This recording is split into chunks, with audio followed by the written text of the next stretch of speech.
Welcome to Marathon Champions, the podcast where running legends Benji Durden, Bill Rogers, and Ron Tabb share their timeless wisdom on marathon training and inspire listeners with their wealth of experience. These champions continue to impact the running world today. Jackie, I wonder, I've read about your coach. He was a famous European coach, and kind of like a Lydiard coming to the US, and in those days it sort of happened.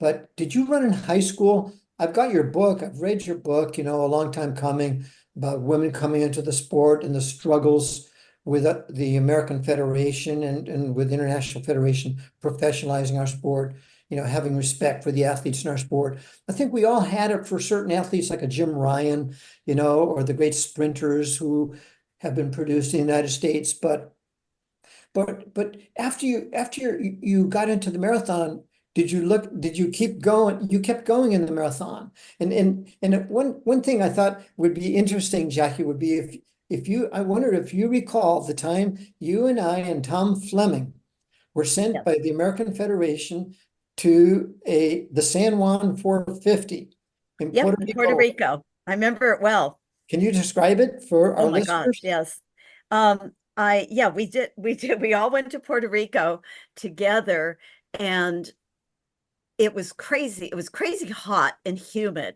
And even if we ran after sundown, but that didn't mean it was any cooler. It was actually started just before sundown. Yeah. I ran it myself.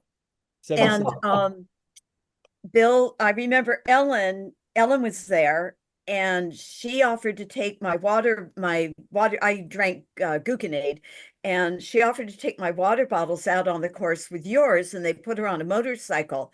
And I tried to kind of like argue or protest. I said, maybe you might catch me at the first station, but after that, Bill's going to be so far ahead of me, I'll never get my bottles. They really needed to be a separate person. So I worried about that. I thought, but there she was, station number 1. And then I never saw her again. But I think you never saw her again either. What year was this? We both got dehydrated. You didn't dare drink water off the street. You didn't dare drink whatever they were giving you, what people were just handing out or had a hose.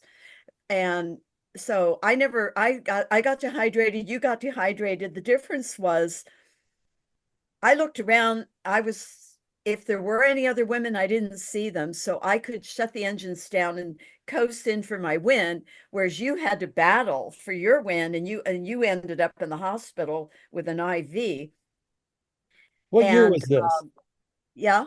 What year did you guys do 75, Benji. 75, maybe 75. Yeah, because then I came home with you and Tom and stayed at Tom's house because I had the track nationals that week. Oh, no. I had to run a 3,000 meter national championship, which was stupid. I don't know, what was I thinking? But it was there not right where he lived, but within driving distance of where he lived. I don't remember where they were, White Plains, New York or something. I don't know. But Jackie, it was a case of one federation, even though Puerto Rico is very closely allied with the US and US citizens and everything. But you know what I'm saying.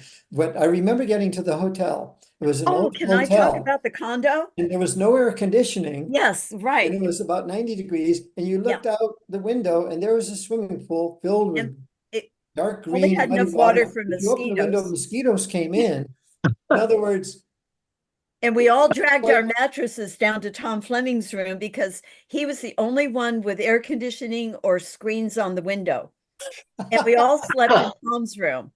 And my chaperone about had a fit when she came looking for me, and I was down there with the rest of you guys. Oh my God, that was so funny. That was so funny. It was such a brutally hard race. Yes, run at night, and I respect the Puerto Rican people and putting it on the 450th anniversary of San Juan. No, it wasn't the actual anniversary because they still called it the 450 2 years later when I ran it. I don't know exactly when the 450 occurred. My experience was similar to you guys, except I got offered rum for the first 15K at the aid stations. They did have actual aid stations. And Oh, so the first 15K, I just said, okay, I'm not drinking anything. I'll just see if I could survive. And then after 15K, I started getting water, started recovering, and finally came about 3K from the stadium, caught the leader and won the race. oh But my it gosh. was a crazy race. Oh my God. I know the confetti they were throwing, the And did you guys have a fireworks. track meet with it as well?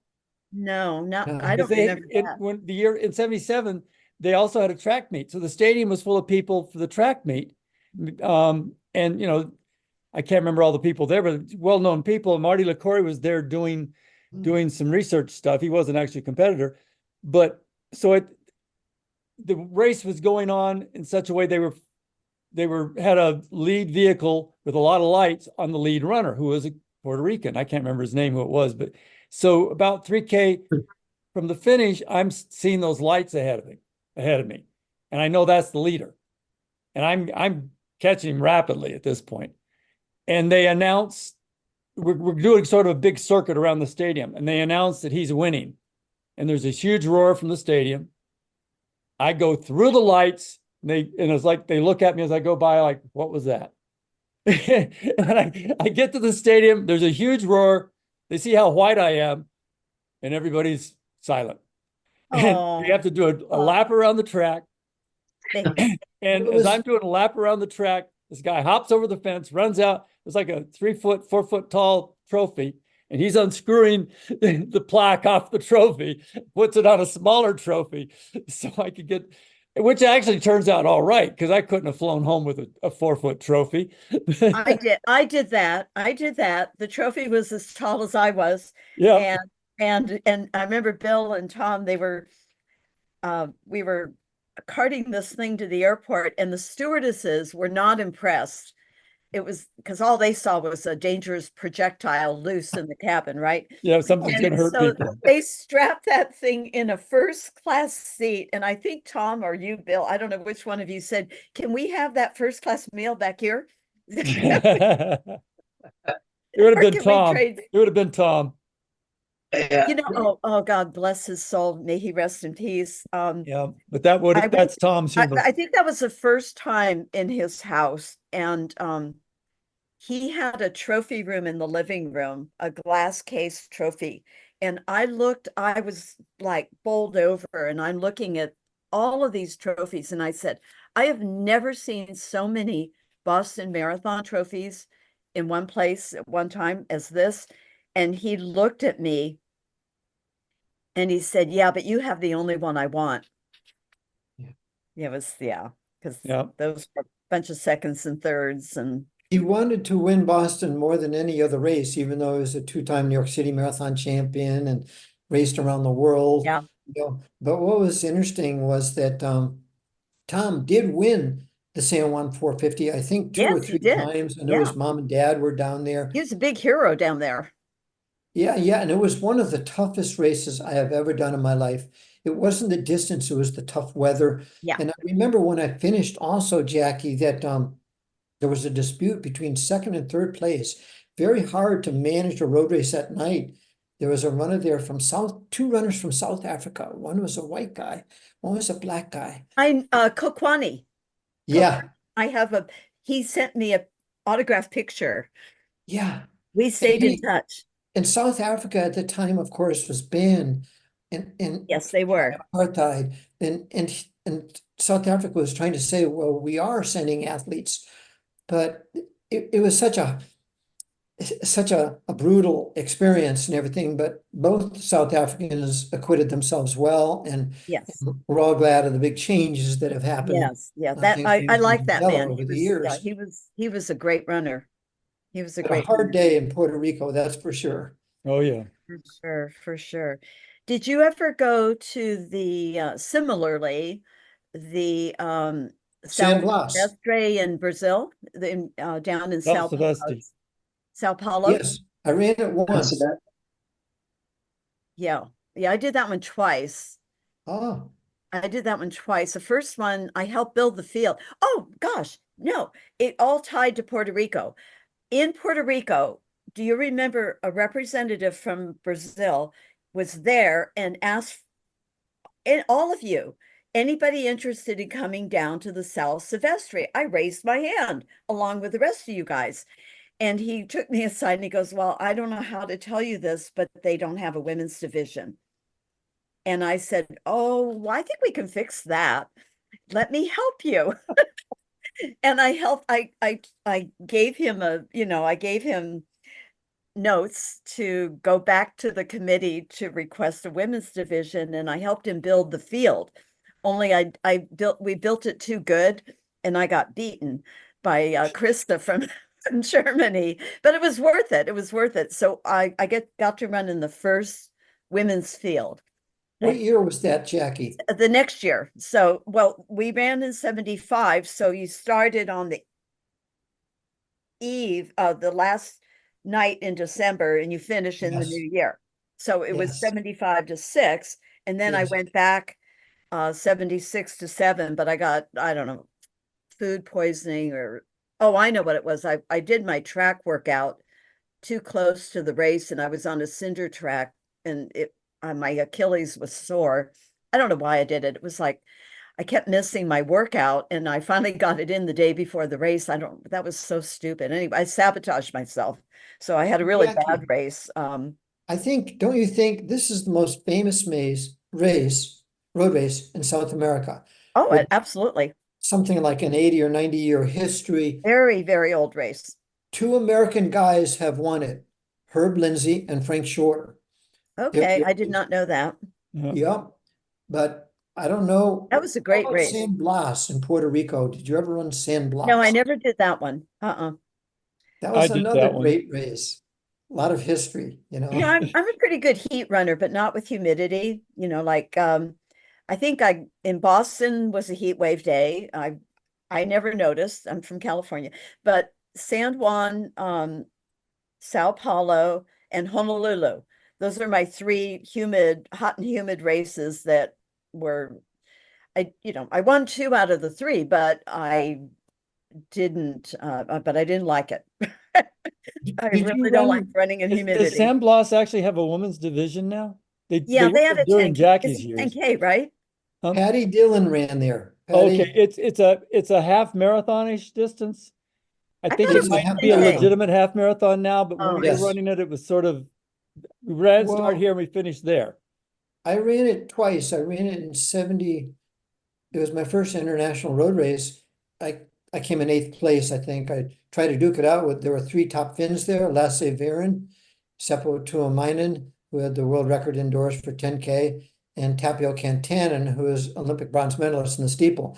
I tried to chase those guys, they all dropped me. And all the Finns were there drinking some Bacardi rum at the finish line by the time I dragged in. But I did come back in 78 and I raced Henry Rono, Samson Kamambwa, and 4 or 5 other Kenyans. We had a great duel. But at the top of the hill, I don't know if you ran it as well, Benji or Ron. I ran it that year. You were on the team there in 78 Yeah, I believe that's right. Let me go look while you're talking.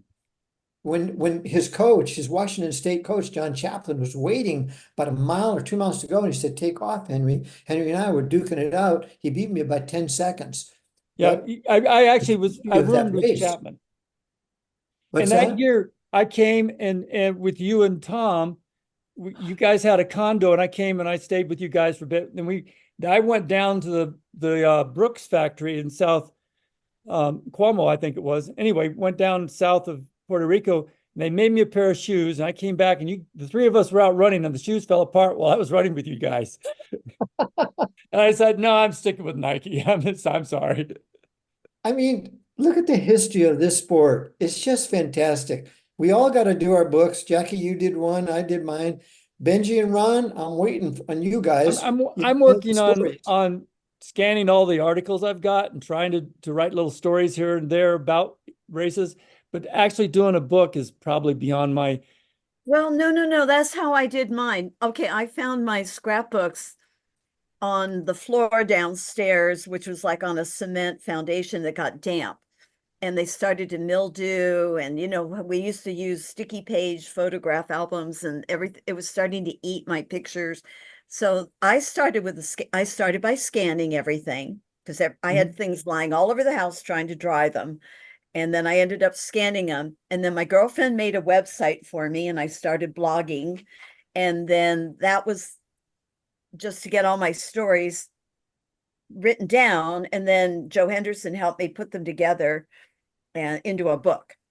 And that's how the process began. Scan. So over the years, you see this plastic container, I have probably close to 1,000 of these. That this one is articles, but anyway, I've got 1, 2, 3. I've got 6, 7 HelloFresh boxes, which are about this big by this big, that are full of crap. Yeah. I get requests all the time to do a book, and it's just I started, and it's just overbearing. I mean, there's just too much. Where do you start? And now, Yeah. and really, who's interested in what happened in the 70s and 80s, other than someone who is in their Was in the 60s or 70s and 80s. Somebody What's that? somebody that lived through that would be interested. Yeah, exactly. I mean, I don't think we're going to find any teenagers. But But Ron, I've got things like Benji, this. Billy might recognize this. Oh, wow. Look at the Cascade runoff. Yeah, Yeah, look at and those this guys. is Look at this those is famous guys. from a French magazine, Spirit. Spiridon, the French or the Spiridon. German version. Hey, Yep. this is related. I have an email this week from Matthew Kleinowski. Have any of you been interviewed by him? I have. It says his website is running70s.com. And he wants to interview me, but I think I saw some of your names on his website. But Yeah, he did. He Ron, You may interviewed. know about us. Okay. I think one day he did. Steve Starr, Jerry Steve Starr, Lindgren, right? Dave Yeah. Waddle, Roger Robinson, I wonder why Steve Starr would have Jordan, been on there. Rich Castro, Castro will go on anybody's show. Joan Hansen, Ron Tabb. There you are, Ron. Should I do this? Yeah, he was. If you got time. Okay, maybe. Yeah. Anyway, but yeah, I'll maybe in a couple weeks. What I'm saying, Jackie, Ron, and Benji, is that the history of our sport can equal any other sport. I think we know it. Most people don't because, football rules here and several other sports. So you can't get media coverage here too much. But the big marathons are getting bigger and bigger, meaning more and more. And so all of us who are involved have something to contribute. And I think one day, I think there's going to be a Hall of Fame, and there is for collegiate track and field athletes today. Well, there And I was a think Hall of maybe Fame for distance running, and RRCA still has one, but we don't have a permanent Yes. one. Well, there is one at the New York Armory track and field, but we need one for track and field, road racing, cross country. I'm Yeah. hoping Phil Knight will step forward one day and put the money up, and everyone's archives will be in there. He could And dig a it out of his screen. couch. I kind of doubt it. I'll tell you why.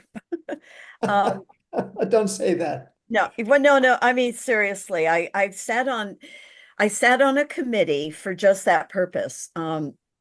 Gary Corbett started a committee. Yeah. We had people from all around the world who were, whether they represented a museum, a library, a Hall of Fame, whether they were or they were collectors, and there were about a dozen of us, and we had many meetings, and it was all about the preservation of our sport. And the shame of it is that so many of them start out well intended, and then they're not sustainable, and they put things in. Okay, so they either put things in storage and go dormant, or the worst. I've had the best and the worst. You want to hear it? The problem is the seed money to start it is one thing, but you have to have either some sort of trust or something to continue paying for it, because it is a yearly cost. There's an upkeep cost. I have a few examples on the whole spectrum. Jim Bush, famous coach, UCLA, LA. passed away. His wife tried so hard to have something established in his name, at UCLA. And they said, fine, if you can give us $1 million endowment, we'll start one. Okay, Yeah, not going to happen. Not going to happen. Somebody proposed something up at the U of O, assuming that Phil Knight would pitch in, and the same thing happened. And they required multiple millions of dollars to start an endowment, and Phil Knight was not going to put a penny in. So he's I think already he been did put a asked, lot in for the already been said stadium. no. I think Well, he yeah, put a but lot in that's for the got, stadium. the stadium is a different thing. And, I don't know. I know that John Anderson and some others have gotten something going for Kenny Moore. I put some money Yes. into that. I just don't, Yes. but Well, That's your just first random question would scholarship. be not just the funding, but you would have to find a location that would sustain it. So where do you put that? I love Eugene, Oregon. My association with Eugene is special, but I just don't think it's too far out. Boston Marathon is a once a year deal. Boulder, Colorado is a great running, has great running history and community. But where would you? but Boulder's too small. Yeah, The and cost that's of it. So, property here is ridiculous. yeah, It so would where have to would you? be New York City, the media capital of the United States, the Where? home of the Rose Games and the New York City Marathon. Boston is trying to have they do have, of course, a great museum. And I know, Jackie, you've been there because I'm sure you went. Well, yeah, Oh, yeah. you know what they're doing. Okay, I made my decision where my things went. I already made my decision. And because I met all these people from around the world, and I've had the worst and the best. So I introduced after Gloria Ratty passed away, there are people, there's a handful of people who want to learn how to be archivists and take care of the collection that Gloria started and kept so well. I introduced them to UMass Amherst Library, the Dubois Library, and they're working together. They're in a collaborative effort that's where my collection went. And they are 125 years old or more. They have huge endowment. They have 27 floors. They're the tallest library in the world on a university campus, and they care. And so they're working it out. Meanwhile, over here on the West Coast, Mike Finelli. You all know Mike Finelli. Right. When he passed away, he had something like 7,000 or 8,000 artifacts, which he packed into 125 boxes and combined it with another collector who is looking for a home, hopefully on the West Coast, because they're both on the West Coast. I think it's in Eugene right now. Yeah, it's in Oregon. I know that.